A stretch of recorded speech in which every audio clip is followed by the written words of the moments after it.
নমস্কার বন্ধুরা, প্রতিদিন দুপুরে আমি আমার লাঞ্চ থালিটা তোমাদের সঙ্গে শেয়ার করি, কিন্তু আজকে যেহেতু বিপত্তারিণী পুজো, আজকে আমার মা যেহেতু উপোস করেছে সেই জন্য মায়ের লাঞ্চ থালিটা আজকে শেয়ার করছে। আর আজকে লাঞ্চ থালিতে দেখো, যেহেতু 13টা লুচি খেতে লাগে, আর আমার মা একসাথে 13টা লুচি খেতে পারে না, তাই ভাগ করেই খায়।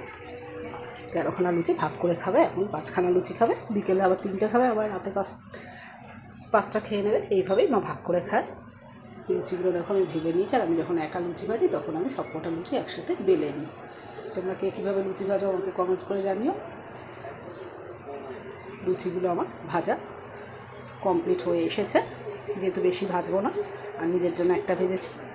আমার লুচি খেতে ভীষণ ভালো লাগে। আর লুচির সঙ্গে রয়েছে দেখো ছোলার ডাল। ছোলার ডালটা মা করেছে, সকালবেলায় মা করে রেখে দিয়েছিল ছোলার ডালটা।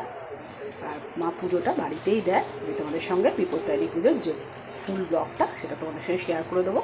দেখো লাঞ্চ থালিটা আমি গোছাচ্ছি। লাঞ্চ থালিতে রয়েছে কী কী সেটাও তোমাদের সঙ্গে শেয়ার করছি। দেখো লাঞ্চ থালিতে রয়েছে ছোলার ডাল, লুচি, রয়েছে মিষ্টি, আর ঠাকুরকে যে ফল দিয়েছিল, এই যে ঠাকুরের ফল মিষ্টি, এটা ফল কিছুটা কেটে দিয়েছি।